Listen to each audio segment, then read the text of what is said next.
여러분, 우리가 지난 4번에 걸쳐서 역설에 대한 메시지를 들었는데 제목만이라도 기억했으면 좋겠습니다. 섬기는 자가 크다, 그렇죠?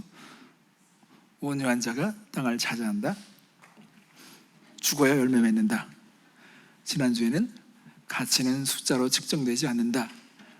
이런 역설에 대한 진리를 우리가 듣게 되었습니다. 오늘은 약할 때 강하다. 여러분, 우리가 사는 세상은 약함을 절대 칭찬하지도 지지하지도 않습니다. 특히 기업이나 스포츠 분야에서는 약한 것은 경멸의 대상이 됩니다. 세상은 강함과 완벽함을 추구하죠. 사진도 완벽하게 보이고 싶어서 필터까지 사용합니다. 더 강해져라, 더 똑똑해져라, 더 빨라져라, 더 재능을 가져라. 완벽한 걸 추구하는 세상입니다. 완벽한 학점, 완벽한 분위기, 완벽한 건강을 사람들은 추구합니다. 그래서 이런 세속에 물든 우리들은 하나님께서 우리를 사용할 때도 강한 자, 완벽하게 준비된 사람을 쓸 것처럼 착각할 수가 있습니다. 그러나 역사에서 가장 위대한 하나님의 사람이었던 사도 바울은 우리에게 파격적인 이야기를 합니다. 완전히 정반대되는 고백을 합니다. 그는 자신의 약함과 실패를 자랑하고 있습니다. 내가 약할 때 강하다. 사도 바울이 인생에서 발견한 가장 놀라운 진리 중에 하나가 바로 이것입니다. 내가 약할 때 강하다는 것입니다. 바울에게는 인간의 연약함이 하나님의 능력을 가로막는 장애물이 아니라 하나님의 능력을 받아들이는 착륙장이라는 이 사실을 오늘 우리가 보려고 합니다. 여러분, 이것은 우리가 배워야 할 역설입니다. 사도 바울은 기독교 신앙의 중요한 신학을 집대성한 교리를 체계화한 사람이죠. 사도 바울은 인간이 상상할 수 없는 놀라운 계시와 환상과 체험을 했던 사람입니다. 그런데 그에게도 해결하지 못한 문제가 있었어요. 그를 아프게 찌르는 가시와 같은 고통이 있었습니다. 그 가시와 씨름을 하고 있었습니다. 그것을 육체의 가시로 표현했습니다. 여러분, 우리는 사도 바울이 가지고 있는 이 가시에 대해서 정확히 알 수 없지만 한 가지 확실한 것은 조그만 이런 가시가 아니라 그에게 깊이 박혀서 날마다 고통을 주고 있는 그런 가시였던 것입니다. 이것만 생각하면 사도 바울은 나약해질 수밖에 없었습니다. 왜 하나님은 사도 바울에게 이런 가시를 해결해 주지 않았을까요? 최근에 우리 김지수 간사님 집사님은 통풍으로다가 고생을 많이 하는데요, 진짜 아프다는 얘기를 많이 들었습니다. 그래서 오늘 이러한 약함 속에 강하게 하시는 놀라운 비밀을 배우고자 합니다. 첫째, 여러분, 약함은 하나님께서 우리를 보호하는, 우리가 보호를 받는 수단이라는 것입니다. 자, 7절 말씀 보겠습니다. 여러 계시를 받은 것이 지극히 크므로 너무 자만하지 않게 하시려고 내 육체의 가시 곧 사탄의 사자를 주셨으니 이는 나를 쳐서 너무 자만하지 않게 하려 하십니다. 사도 바울은 고린도 교회 성도들에게 자신이 체험한 놀라운 이야기를 합니다. 그가 하늘로부터 들려 올려졌던 이야기를 우리에게 알려주고 있습니다. 1절부터 4절 말씀을 우리가 읽지 않았지만 자세히 보시기 바랍니다. 무익하나마 내가 부득불 자랑하노니 주의 환상과 계시를 말하리라. 내가 그리스도 안에 있는 한 사람을 아노니 그는 14년 전에 셋째 하늘에 이끌려 간 자라. 그가 몸 안에 있었는지 몸 밖에 있었는지 나는 모르거니와 하나님은 아시느니라. 내가 이런 사람을 아노니 그가 몸 안에 있었는지 몸 밖에 있었는지 나는 모르거니와 하나님은 아시느니라. 그가 낙원으로 이끌려가서 말로 표현할 수 없는 말을 들었으니 사람이 가히 이르지 못할 말이로다. 신학자들은 이 14년 전이라고 말했을 때 사도 바울이 돌에 맞아서 거의 죽은 적이 있었습니다. 이때 하나님께서 그런 환상을 주셨다는 그런 해석들을 많이 합니다. 여러분, 사도 바울이 말하는 이 셋째 하늘은 우리가 생각할 때 첫 번째 하늘은 이 대기권의 하늘이죠. 두 번째 하늘은 이 우주의 하늘이라고 볼 수가 있습니다. 셋째 하늘은 하나님이 거하시는 하늘이라고 볼 수가 있습니다. 사도 바울은 14년 전에 이 체험을 했음에도 불구하고 한 번도 이 체험에 대해서 자랑하거나 사람들에게 이야기하지 않았습니다.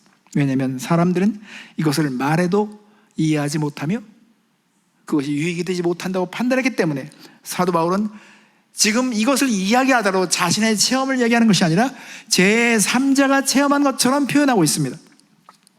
성도 여러분, 사람은요 유혹들이 많은데 가장 큰 유혹이 있어요. 그 중에 하나가 뭐냐면 놀라운 것을 체험했을 때 그 체험을 자랑하고 싶은 유혹입니다. 사람이 어떤 좋은 소식을 들으면 막 얘기하잖아요. 놀라운 걸 체험하면 막 얘기하고 싶어지잖아요. 이렇게 놀라운 체험을 말해주고 싶어하는 본성이 왜 있을까요? 그것은 사람들을 놀래켜주고 싶은 것입니다. 이런 얘기하면 놀라겠지. 이때 체험을 듣고 사람들의 반응이 막 달아오르거나 더 큰 유혹이 따라오게 됩니다. 그러면 어떤 사람들은요 이때 그 유혹에 넘어져서 더 그 체험을 멋지게 부풀리고 환상적이게 보이게 하려고 과장되게 시나리오를 꾸미게 됩니다. 뭐 어떤 사람들은 하늘을 체험하고 천국에 갔다 왔다는 사람이 책을 쓰거나 막 간증하고 있는 사람 있죠. 이런 사람 있잖아요. 여러분, 그런 사람들은요 수사한 거예요. 사실은 진짜 체험한 사람들은 사도 바울 같은 태도를 가져야 합니다. 그래서 이렇게 체험이 가짜로 둔갑하면서 부풀려지면서 과장되면서 그들이 순식간에 유명한 존재가 됩니다. 인기를 얻게 됩니다. 이렇게 유혹을 이기지 못하게 되면 결국은 사단을 닮아가게 됩니다. 마치 자신이 우월한 존재처럼 착각하게 되는 것입니다. 이런 상태가 되면 브레이크가 고장난 자동차처럼 위험한 존재로 변하게 됩니다. 바울은 그가 그토록 믿기 힘들고 말로 다 할 수 없는 놀라운 체험을 했기 때문에 그의 육체에 박힌 가시가 그가 교만해지는 것을 막아주었다고 고백합니다. 여러분, 자신 안에 병이 있잖아요. 해결되지 않는 문제가 있잖아요. 그러면 쉽게 자랑하지 못합니다. 사람이 그러거든요. 너 그런데 왜 그 문제 못 고치냐? 그래서 목회자들 가운데 자녀가 잘못되면 목사님들이 힘들어집니다. 우리 가정에 어떤 약함이 있으면 우리는 그 약함 때문에 자랑하지 못합니다. 바울이 이렇게 가시가 있는 것을 그는 이렇게 표현합니다. 아, 하나님이 나를 보호하시는 방법이었구나. 우리들도 자신의 약점을 방해물로 여길 때가 있습니다. 우리는 이렇게 말하죠. 주님, 저에게 이 문제만 해결되면, 나에게 이런 수준만 없으면 제가 막 당당히 나가서 뭘 할 수 있을 텐데요. 제가 이런 약점만 해결된다면 더 담대하게 주를 위해서 나서설 수 있을 텐데요. 여러분, 이러한 생각 속에는 우리의 이런 약함이 하나님과 나 사이의 장벽이라고 보고 있는 것입니다. 여러분 스스로 한번 물어보십시오. 나에게 가장 약한 부분이 어떤 것입니까? 나에게 약하다고 생각하는 그 무엇이 있을 것입니다. 제일 싫어하는 한 가지가 무엇입니까? 무엇을 생각하면 마음이 약해질까요? 하나님께서 하룻밤에 고쳐줄 수 있다면 당장 고쳐줬으면 좋겠다고 생각하는 것이 무엇입니까? 그 점을 생각하면 자신이 부족한 사람처럼 느껴지는 그 무엇이 있을 것입니다. 바울이 천성의 체험을 마쳤을 때 사단의 사자가 달려들어서 바울을 겸손하게 만들었습니다. 여러분, 사단이 천국에서 쫓겨난 유일한 이유는 교만 때문이죠. 하나님께서 바로 그 사탄의 교만을 사용하셔서 바울을 겸손하게 만들어 주셨던 것입니다. 바울의 삶에서 가장 위험한 것은 약함이 아니었습니다. 그가 그 놀라운 체험을 했기 때문에 그에게 문제가 되는 것은 교만이었던 것입니다. 교만은 우리에게 하나님의 필요 없다는 확신을 심어주기 시작합니다. 이게 무서운 것입니다. 특히 교만이 무서운 점은 대부분 성공하는 상황에서 급속히 자라납니다. 그래서 성공과 교만이 만나면 멈추어지는 것이 불가능합니다. 그래서 망가지고 불행해지는 것입니다.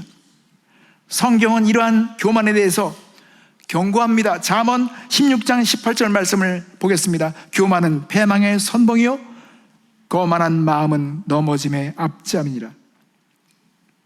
주님은 나와 여러분의 약함을 아십니다. 여러분, 주님은 여러분의 약점을 아십니다.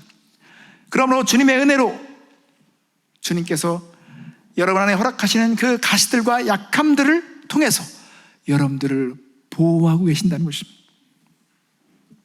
주님께서는 여러분의 그 약함을 통해서 여러분을 보호하기 위해서, 교만하지 않게 하기 위해서, 여러분을 지켜주기 위해서 누군가를 사용하실 수가 있습니다. 때로는 여러분이 정말 싫어하는 그 대상과 그 문제를 사용할 수가 있습니다. 내가 정말 안 좋게 생각하는 그 사람을 사용해서 나를 약하게 만들 수 있습니다. 그것 역시 하나님 우리를 보호하시기 위한 계획인 것입니다. 호세아서 2장 6절과 7절 말씀을 보면, 그러므로 내가 가시로 그 길을 막으며 담을 쌓아 그로 그 길을 찾지 못하게 하리니 그가 그 사랑한 자를 따라갈지라도 미치지 못하며 그들을 찾을지라도 만나지 못할 것이라. 성도 여러분, 가시는 하나님께서 없다는 부재를 보여주는 증거가 아닙니다. 가시는 하나님이 돌보시고 있다는 증거일 수가 있습니다. 가시는 하나님의 은혜의 닷에 단단히 묶어주기 위해서 하나님께서 만들어 놓으신 정교한 설계일 수가 있다는 것입니다. 두 번째로, 여러분, 약함은 왜 우리에게 복이 될까요? 약함은 기도와 연결되어 있습니다. 여러분, 기도하게 됩니다. 8절 말씀 보면, 이것이 내게서 떠나가게 하기 위하여 내가 3번 주께 간구하더니. 우리 한번 우리의 삶을 한번 돌아봅시다. 우리가 어떤 선택의 여지가 없을 때, 그때 사람들은 기도하게 되죠. 순탄할 때는 기도가 소홀해집니다. 이건 어쩔 수 없는 현실이에요. 삶이 어려울 때는 기도가 진지해집니다. 그러나 모든 것이 잘 풀릴 때는 기도를 선택처럼 생각합니다. 선택할 수 있는 것처럼 사람들은 대합니다. 모든 것이 무너져 내릴 때 기도가 필수처럼 느껴집니다. 그러나 또한 절박할 때 우리는 우선순위가 바뀌게 됩니다. 기도 생활이 느슨해지잖아요. 게을러지잖아요. 그러면 하나님과의 관계가 멀어지는 것을 볼 수가 있습니다. 그래서 삶의 가시들은, 이런 문제들은 확실히 우리를 기도하게 만든 것입니다. 바울은 자신의 육체에 박힌 가시가 제거되기를 위해서 3번이나 기도했습니다. 이렇게 반복해서 찾아오는 문제들을 마주할 때 여러분 어떻게 하겠습니까? 우리도 어떻게 기도해야 하는 것입니다. 기도하고 또 기도하고 다시 기도해야 한다는 것입니다. 하나님은 기도를 통해서 2가지를 하세요. 하나는 치유를 주시든지, 아니면 그 반대의 경우, 치유가 아니면 하나님께서 거기에 대한 하나님의 계획과 비밀을 말씀해 주실 것입니다. 가시가 제거되든지 그 상황에 대한 하나님의 뜻을 배우든지 우리는 반드시 응답을 얻기 위해서라도 기도해야 하는 것입니다. 여기에 대해서 예수님은 본을 보여주셨습니다. 계속 기도하는 것, 그리고 하나님의 뜻을 얻을 때까지 기도하는 것. 겟세마네 동산에서 예수님은 3번이나 십자가의 죽음을 앞에 두고 기도하셨습니다. 이 십자가가 예수님에게는 심각한 가시와 같은 것이었습니다. 첫 번째 기도는 마태복음 26장 39절에 나와 있습니다. 조금 나아가사 얼굴을 땅에 대시고 엎드려 기도하여 이르시되 내 아버지여 만일 할만하시거든 이 잔을 내게서 지나가게 하옵소서. 그러나 나의 원대로 마시옵고 아버지의 원대로 하옵소서. 또 42절에 다시 두 번째 나아가 기도하여 이르시되 내 아버지여 만일 내가 마시지 않고는 이 잔이 내게서 지나갈 수 없거든 아버지 원대로 되기를 원하나이다. 44절에는 세 번째 기도를 드립니다. 또 그들을 두시고 나아가 세 번째 같은 말씀으로 기도하신 후 이에 제자들에게 오사 이르시되 이제는 자고 쉬라. 보라 때가 가까이 왔으니 인자가 죄인의 손에 팔리느니라. 여러분, 예수님의 이 3번의 기도를 보면서 변화를 보지 않습니까? 변화를 느낄 수 있어야 됩니다. 첫 번째는 가능하면 하나님이 하실 수 있다면 이거를 마시지 않게 하실 수 없겠습니까? 그렇지만 점점 하나님의 뜻에 초점을 맞춰갑니다. 예수님의 이 기도에는 가시가 제거되지 않았어요. 그렇지만 예수님은 아버지의 뜻이 이루어지리이다 하면서 평안과 확신을 가지고 기도를 마칠 수 있었습니다. 이게 중요한 것입니다. 우리가 거듭해서 기도하면 하나님께서 치유를 주시고 구원을 주시고 어떤 상황에서 문제를 해결해 주실 수 있고 그 반대로 그 문제가 가지고 있는 놀라운 비밀, 하나님의 계획에 대해서 말씀해 주실 거라는 것입니다. 여러분이 지금까지 기도드린 기도 가운데 가장 깊은 기도, 그런 절박한 기도, 그것들은 대부분 다 약했던 순간에 나온 것이 아닙니까?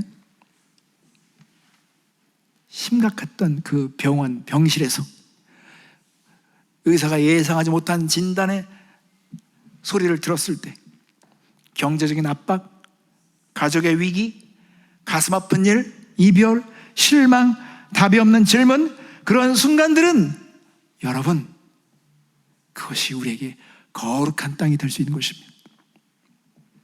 왜냐하면 약함은 우리를 하나님께로 다시 돌아오게 하는 힘이 있기 때문에 그렇습니다. 약함은 우리를 기도의 자리로 부르고 있는 것입니다. 그러므로 우리는 계속 기도해야 합니다. 주님께서 가시의 고통을 제거해 주시든지 그것을 견뎌낼 수 있는 지혜를 주시기 때문에 그런 것입니다. 그래서 믿음의 손으로 여러분 기도의 손잡이를 굳게 붙잡고 주님, 2가지 중에 한 가지가 반드시 일어날 것입니다. 믿고 기도해야 하는 것입니다. 치유가 일어나든지 더 좋은 축복이 임할 것입니다.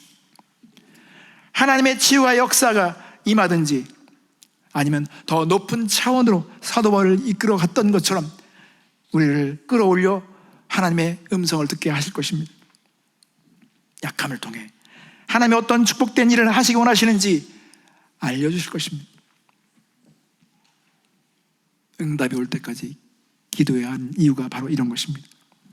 가시에 대한 하나님의 계획을 들어야만 가시의 고통이 은혜로 보이면서 견딜 수 있기 때문에 그런 것입니다.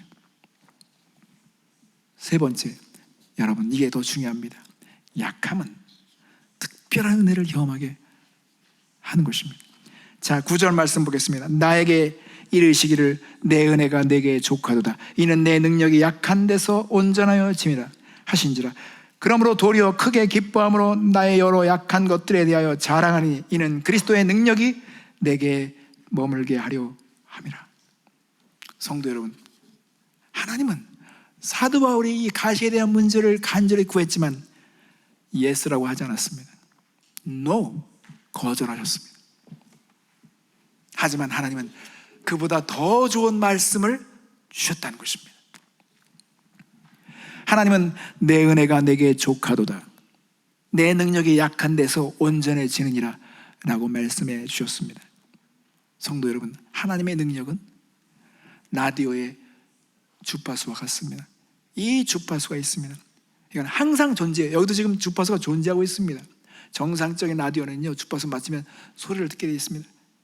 그러나 인간의 교만, 자만이라는 이 잡음은 이 신호를 잡지 못하게 하는 것입니다. 우리가 강할 때는 공로를 다 우리 자신에게 돌리죠. 우리가 약할 때는 모두가 그것이 하나님의 이름을 인식하게 된다는 것입니다. 우리가 운동을 할 때 무거운 아령이라든지 이런 걸 들고선 막 운동하잖아요. 또 운동을 실제로 코치하는 사람들이 이 운동에 참여하는 훈련자들에게 그들에게 맞는 무게를 지워주죠.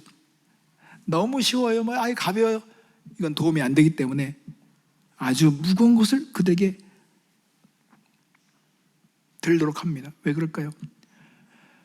짓누르는 게 목적이 아닙니다. 그것을 들어야만이 근육의 변화가 생기는 것입니다.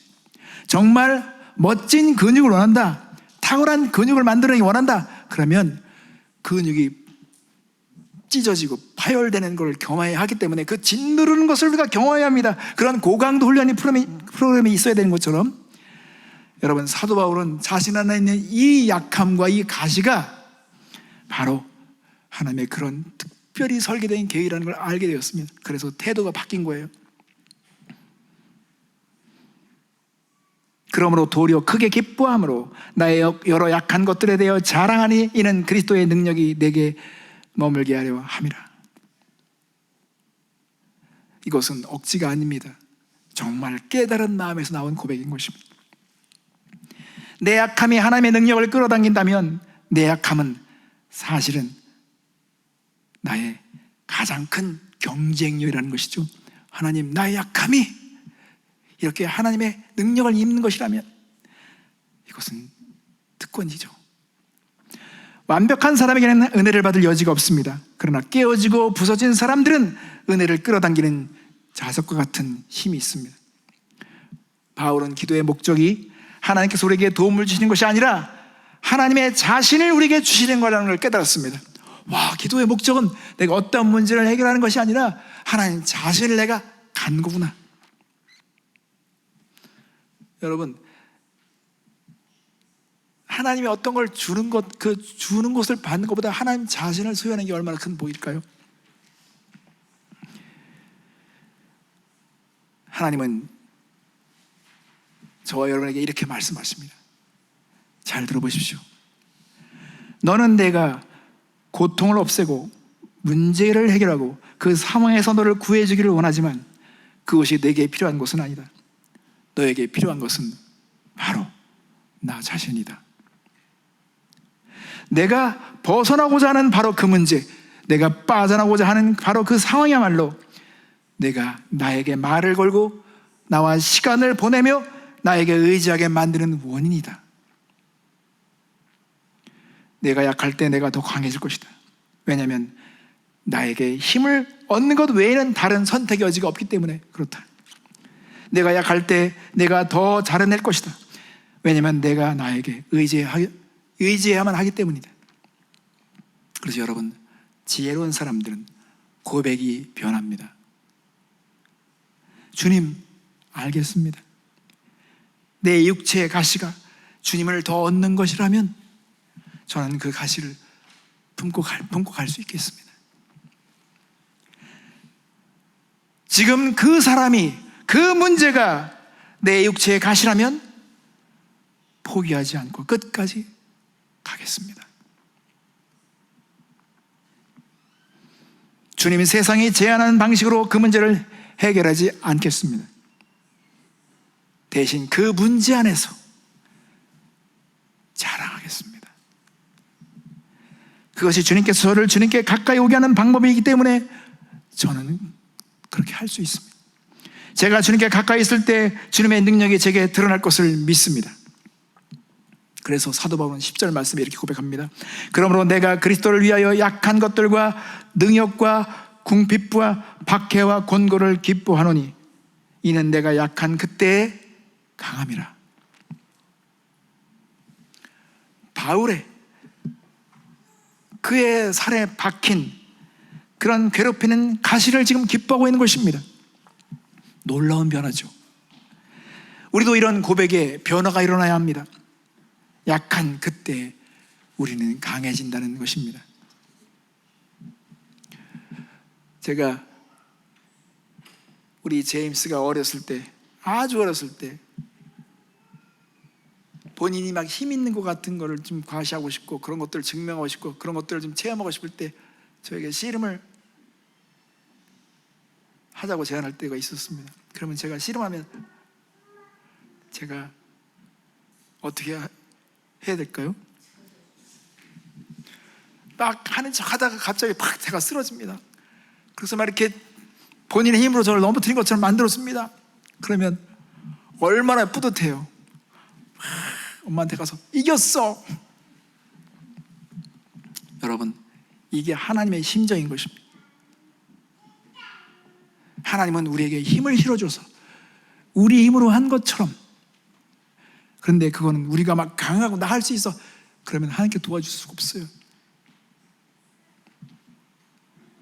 우리가 한계를 느끼고 하나님의 필요를 우리가 인정할 때 하나님은 하나님의 강함을 입혀주십니다. 마치 우리가 한 것처럼 그렇게 은혜를 입혀주신다는 것입니다. 여러분, 하나님 안에서 강한 사람들은 인생의 어느 시점에서 자신의 약함을 받아들이고 그 약함과 화해를 했던 사람인 것입니다. 그래 내가 이걸 받아들이죠. 하나님은 이렇게 말씀하지 않습니다.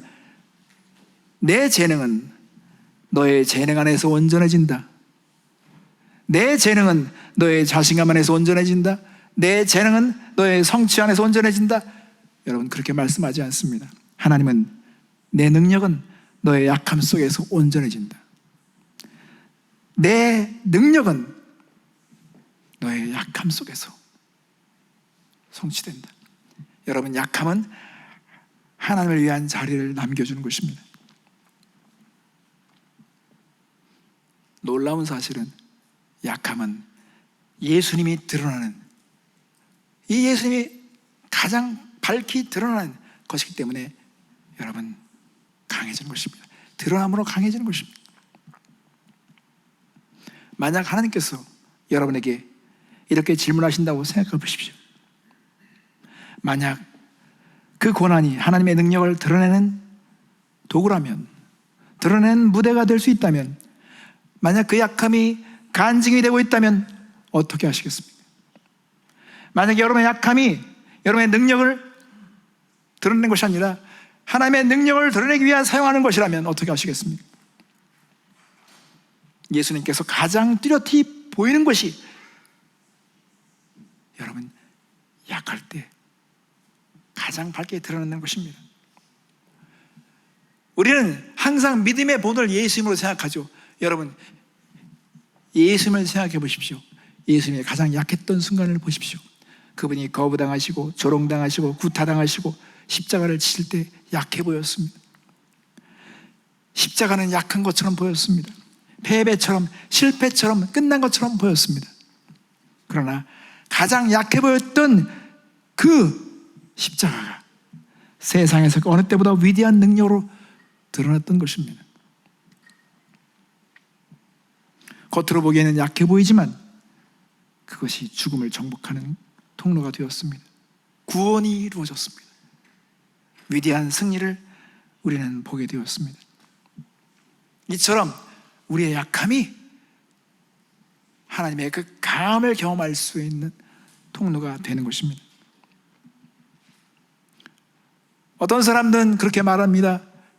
자신의 가시가 제일 아픈 것처럼, 자신의 가시가 가장 큰 문제가 되는 것처럼. 그렇죠. 내가 박힌 이 가시가요, 다른 사람이 안 받아도 심각해. 사람은 그래요. 심리가. 여러분, 내가 가지고 있는 이 가시가 가장 아픈 것처럼 느낀다면 예수님의 그 멸관을 생각해 보십시오. 예수님에게 박힌 그 멸관은 가시가 하나밖에 있는 것이 아니라 온통 가시가 그의 머리를 다 찔러서 피를 내게 했습니다. 예수님은 그래서 우리의 문제, 우리의 고통, 우리의 혼란한 것들을 다 아십니다. 예수님은 그걸 체험하셨습니다. 그리고 견뎌내셨습니다. 여러분에게 눈으로 확실히 보게 하기 위해서 한 가지만 더 설명하고 마치겠습니다. 두 종류의 유리가 있습니다. 하나는 두껍고 아주 튼튼하고 완벽하게 보이는 창문이에요. 그 창문 앞에 섰을 때 우리는 감동하지 않습니다. 도리어 그 창문 자체는 우리에게 별로 의미가 없어 보이고 지루하게 보입니다. 그러나 스테인드 글라스를 보십시오. 거기에는 상처로 가득 차 있습니다. 그런데 햇빛이 들어오면 너무 놀라운 색깔들을 우리에게 비춰주죠.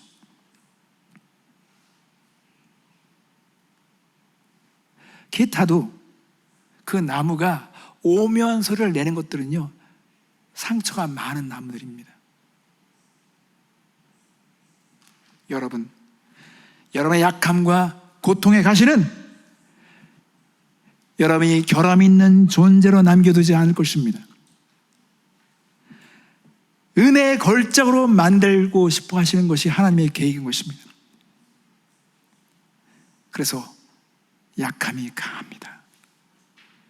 약함은 하나님께서 여러분을 보호하시는 수단이며, 약함은 우리가 기도하게 되는 것이며, 약함은 하나님의 강함을 경험하는 놀라운 축복의 통로가 될 것입니다. 모두 약할 때 강함을 경험하는 여러분 되시기 바랍니다. 기도하겠습니다.